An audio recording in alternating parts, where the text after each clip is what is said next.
Radhe Radhe friends, मैं पद्मश्री स्वागत करती हूँ आपका। आज मैं ब्लाउज कटिंग करूँगी। तो ब्लाउज का अस्तर फैब्रिक और मैन फैब्रिक मैंने यहाँ लिया है। साथ ही मैन फैब्रिक में कुछ इस तरह का बॉर्डर पैटर्न दिया हुआ है। हम यहाँ कटिंग करेंगे पहले अस्तर फैब्रिक पर। आज का चेस्ट साइज़ हमारा रहेगा 34 इंच और मैं यहाँ पहले इसमें लाइनिंग कट करूँगी। तो यहाँ पर ये हमारा 80 सेंटीमीटर का ब्लाउज पीस है। उसी पर आज मैं आपको कटिंग बताऊँगी कि छोटे पीस पर हमें किस तरह से एल्बो तक की स्लीव को बनाना होता है। और इस तरह से मैंने यहाँ एक फोल्ड लगाया है बीच में से। ये है हमारा चेस्ट का चौथा भाग, उसमें 2 इंच प्लस करके मैंने फोल्ड लगा लिया है। और बचे हुए कपड़े में से हम यहाँ स्लीव कट करेंगे। स्लीव में हमारे जॉइंट आएगा, वो स्लीव कटिंग के दौरान मैं आपको बताऊँगी कितना। तो पहले हम यहाँ बैक की कटिंग करेंगे। तो नीचे से कपड़े को एक जैसा कर लें और बंद भाग को अपनी ओर रखते हुए हम यहाँ मार्किंग करेंगे, क्योंकि हुक हमारे इस पे फ्रंट पे रहेंगे और बैक रहेगा इसका पैक। तो पैक हिस्सा अपनी ओर रखते हुए जो स्क्रीन पर मेजरमेंट शो किया हुआ है उसके अकॉर्डिंग हमें लंबाई में 1 इंच प्लस करना है मार्जिन का और निशान लगा लेना है। साथ ही हमें आर्म होल लेने हैं यहाँ 34 साइज़ पर 5.5 इंच पर। तो हम 5.5 इंच पर आर्म होल की मार्किंग करेंगे। अब हम यहाँ शोल्डर लेंगे 5.25 इंच। गला डीप है हमारा, उसके अकॉर्डिंग मैंने यहाँ 5.25 इंच के शोल्डर लिए हैं। आप 34, 36, 38 तक अगर आपका नेक डीप है तो आप 5.25 के शोल्डर ले सकते हैं। सभी निशान को हम अच्छे से मिला लेंगे। अब हम यहाँ लेंगे फिटिंग मार्जिन।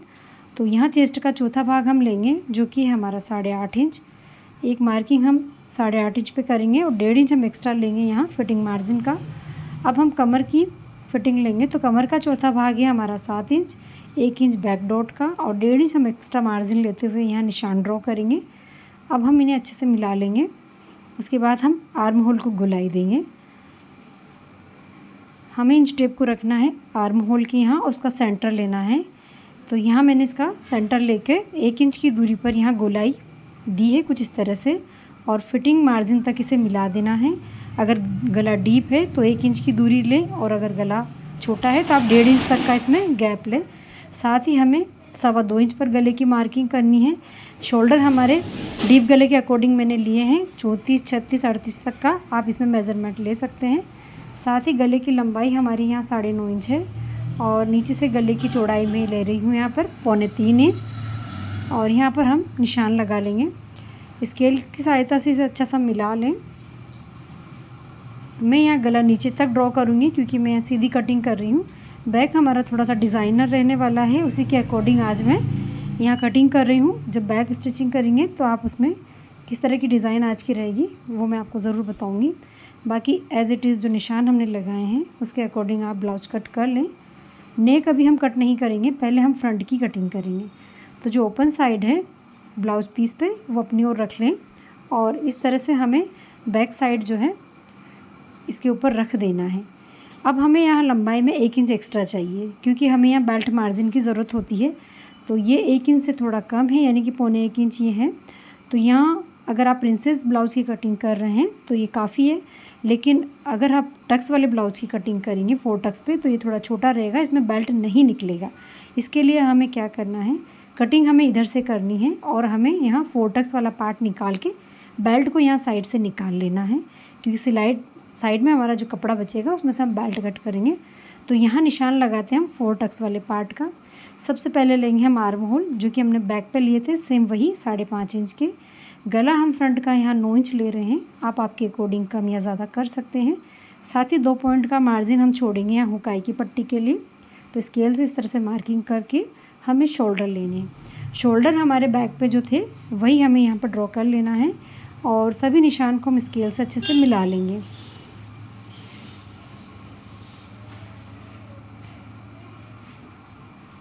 तो साइड पे जो कपड़ा हमारा निकला हुआ है फ्री, उसमें से हम बेल्ट कट करेंगे। आर्म होल को शेप देने के लिए हमें आधा इंच अंदर एक लाइन ड्रॉ करनी है, क्योंकि फ्रंट पर हमें थोड़ा सा आर्म होल को अंदर की ओर लेते हुए इस तरह से राउंड शेप बनाना है। इससे हमारे आर्म होल के यहाँ क्रीज नहीं बनते हैं, इसलिए हमें इसका झुकाव थोड़ा अंदर की ओर लेना है। साथ ही अब हम यहाँ पर लेंगे नेक। तो नेक की चौड़ाई हमारी 2.25 इंच है, नीचे से आप आपके अकॉर्डिंग बढ़ा सकते हैं। मैं यहाँ ले रही हूँ 3.25 इंच पर। इसे एक बॉक्स बनाकर राउंड गले का हम शेप क्रिएट कर देंगे। तो ये हमारा नेक का ड्राइंग हो चुका है। अब हम लेंगे यहाँ 4 टक्स वाला जो पार्ट है हमारा वो हमें कितना लेना है। बेल्ट को इसमें अभी ऐड नहीं करना है, तो मैं यहाँ 12.5 इंच का इसे कंप्लीट लूँगी। आप कस्टमर का बॉडी मेजरमेंट ले सकते हैं इसके लिए, ये थोड़ा सबका अलग अलग होता है। तो यहाँ मैं 12.5 इंच इसको कंप्लीट तैयार रखूँगी और मैंने 13.5 इंच पर मार्किंग की है क्योंकि हमें 1 इंच यहाँ एक्स्ट्रा सिलाई मार्जिन चाहिए। यहाँ से हमें 1 इंच ऊपर निशान लगा लेना है बेल्ट के लिए। तो अब हम टक्स पॉइंट लेंगे, तो टक्स पॉइंट मैं यहाँ 10 इंच पे ले रही हूँ। आप जो है मेज़रमेंट वाले ब्लाउज़ के अकॉर्डिंग नाप कर ही लें। साथ ही इसकी दूरी रहेगी यहाँ 3 इंच और 4 पॉइंट पे। ये हमारा चेस्ट का 10वां भाग होता है, उसके अकॉर्डिंग हम यहाँ दूरी लेते हैं और इस तरह से हमें मार्किंग करनी है। ये मार्किंग जो है 1.25 इंच की होनी चाहिए 34-35 तक के नाप के लिए, और बड़े नाप में ज़्यादा होती है तो यहाँ हल्की ज़्यादा है तो मैं इसे कम कर लेती हूँ। अगर आपका साइज़ बड़ा है तो आप 1-1 इंच की दूरी ले सकते हैं और नाप छोटा है तो 1.25 इंच तक। तो इस तरह से मैंने शेप को क्रिएट किया है, ये देखिए। साथ ही फिटिंग के यहाँ हम लेंगे चेस्ट का चौथा भाग और मार्जिन में हम यहाँ 2 इंच लेंगे। आप चाहें तो 2.5 इंच तक भी ले सकते हैं क्योंकि हमें यहाँ टक्स लगाने हैं। तो मैंने यहाँ पर इसको इस तरह से मार्किंग करके कटिंग कर लिया है। ये बेल्ट हमारा जो निकला है वो छोटा रहेगा, तो अभी हम इसे साइड में से कट करेंगे एक्स्ट्रा करके। बाकी हम एज इट इज़ जो निशान लगे हैं उसके अकॉर्डिंग कट कर लेंगे, ये देखिए। तो ये हमने यहाँ 4 टक्स वाले पार्ट की कटिंग की है। ये सबका साइज़ अलग अलग होता है तो आप कस्टमर का मेज़रमेंट ज़रूर लें। अब हम यहाँ इस तरह से तिरछी मार्किंग करेंगे मेन टक्स से। ये देखिए 1.5 इंच की हमें दूरी लेते हुए तिरछी मार्किंग कर लेनी है और सभी निशान को अपने अपने डायरेक्शन में इस तरह से मिला देना है। आप यहाँ स्केल की सहायता से भी निशान को इस तरह से ड्रॉ कर सकते हैं। इनकी चौड़ाई 1 इंच की होती है टोटल, तो आधा इंच का आप गैप लेते हुए मार्किंग कर लें। तो ये हमारा टोटल है 13.5 इंच, बनकर ये तैयार होगा 12.5 इंच का। बाकी नीचे हम बेल्ट ऐड करेंगे इसमें। तो बेल्ट जो हमारा थोड़ा छोटा है इसको आप आधा इंच जो है मार्जिन का लेते हुए एक्स्ट्रा ले लें और उसके बाद कट करके अलग कर लें। थोड़ा इसमें अगर मार्जिन ज़्यादा भी होगा तो एडजस्ट हो जाएगा, तो आप इस तरह से इसको बचे हुए साइड के कपड़े में से बेल्ट की कटिंग कर लें। ये देखिए छोटे ब्लाउज़ पीस पर हमें किस तरह से कटिंग करनी है और किस तरह से कपड़े को मैनेज करना है आज मैंने आपको बताया है। अगर आप चाहते हैं कि 1 मीटर के कपड़ा ही आपको अक्सर लगता है तो आप छोटे पीस में भी इस तरह से कटिंग कर सकते हैं। यहाँ टक्स लगाने के बाद ये एक जैसा हो जाएगा तो हम यहाँ बेल्ट अटैच कर देंगे, तो ये कर्व इसमें ख़त्म हो जाता है टक्स लगाने के बाद। तो इस तरह से हमने फ्रंट की भी कटिंग कर ली है। बैक का गला हम यहाँ कट करके अलग कर लेंगे और बाद में इसको थोड़ा डिज़ाइनर बनाएंगे। तो बैक और फ्रंट हमारा कटिंग हो चुका है। अब हम स्लीव कट करेंगे। बचा हुआ कपड़ा जो था हमारा, हम इसको इस तरह से फ़ोल्ड करेंगे और ये फ़ोल्ड हमें कितना चाहिए, ये फ़ोल्ड हमारा होता है चेस्ट का चौथा भाग। तो यहाँ हम चेक करेंगे तो ये भी कम है, थोड़ा इसको इस तरह से हम फैला लेंगे और थोड़ा इसमें जॉइंट आएगा यहाँ पर, वो जॉइंट हम स्टिच करते समय लगा लेंगे। तो यहाँ अभी हो गया चेस्ट का चौथा भाग यानी कि 8.5 इंच और लंबाई इसकी थोड़ी कम है, हमें 9 इंच की स्लीव चाहिए। ये 6 इंच का ही बनेगा तो हम इसमें जॉइंट करेंगे। तो बिना कपड़े को वेस्ट किए हुए हम यहाँ मार्किंग कर लेंगे कुछ इस तरह से और स्लीव को डीप देंगे हम। यहाँ हम स्लीव को डीप देंगे 3 इंच पर और इस तरह से हमें स्लीव की शेप देने के लिए मार्किंग करनी है। ऊपर से यहाँ से इस तरह से घुमाते हुए हमें नीचे वाले निशान पर मिला देना है। और ये निशान अगर हम अब इसका मेज़रमेंट लेंगे तो ये चेस्ट का चौथा भाग जो हमने फ़ोल्ड किया था ये बढ़कर हो गया 1 इंच एक्स्ट्रा, 8.5 से ये हो गया 9.5 इंच। तो ये परफेक्ट कटिंग है हमारी एक स्लीव की। ये मेथड मैंने काफ़ी बार आपको समझाया है कि अगर आप चेस्ट के चौथा भाग अगर आपका कटिंग के दौरान हो रहा है और उसमें 1 इंच प्लस है तो ये आपका कहीं भी स्लीव बड़ी या छोटी नहीं रहेगी। साथ ही फ्रंट वाले 2 पल्ले पर हम इस तरह से कर्व देंगे और इसको शेप बना देंगे स्लीव की। तो यहाँ हम मेन फैब्रिक पर इसकी कटिंग करेंगे पूरी तरह से। यहाँ इस तरह से बॉर्डर दिया हुआ है मेन फैब्रिक पर, तो इसे इस तरह फोल्ड लगाकर हम रख लेंगे। जो हमने ड्रॉ की हुए अस्तर फैब्रिक पर उसको यहाँ रखेंगे और एक जैसा इसको जो हमें 9 इंच की स्लीव चाहिए वो मार्किंग हम यहाँ कर लेंगे।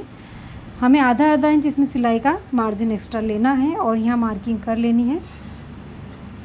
ये देखिए, तो हम यहाँ पर फिटिंग का मेज़रमेंट लेंगे। तो फिटिंग का हाफ़ लेके हमें एक्स्ट्रा यहाँ सिलाई का लेते हुए मार्किंग कर लेनी है और जो लास्ट में हमने निशान लगाया है उसे नीचे तक मिला देना है।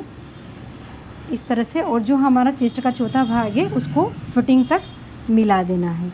तो ये हमारी फिक्स मेथड है स्लीव कटिंग की। अब हम इसे कटिंग करके अलग कर लेंगे। कुछ इस तरह से शेप बनाते हुए हमें यहाँ कट कर लेना है और नीचे तक इसकी कटिंग करके, ये देखिए अब हमारा 9 इंच का स्लीव इसमें परफेक्ट है। तो ये हमारा स्लीव कटिंग हो चुका है। फ्रंट वाले पल्ले की कटिंग हम यहाँ जॉइंट लगाने के बाद करेंगे, जो छटाई हम करते हैं एक्स्ट्रा। बाकी एज इट इज़ हमने स्लीव को कट कर लिया है। यहाँ की छटाई भी हम सिलाई के दौरान कर लेंगे। तो ये हमारी स्लीव कट हो चुकी है। अब हम बैक की कटिंग करेंगे। तो बैक में हमारे कुछ इस तरह से बॉर्डर दिया हुआ है, ये बैक का बॉर्डर है।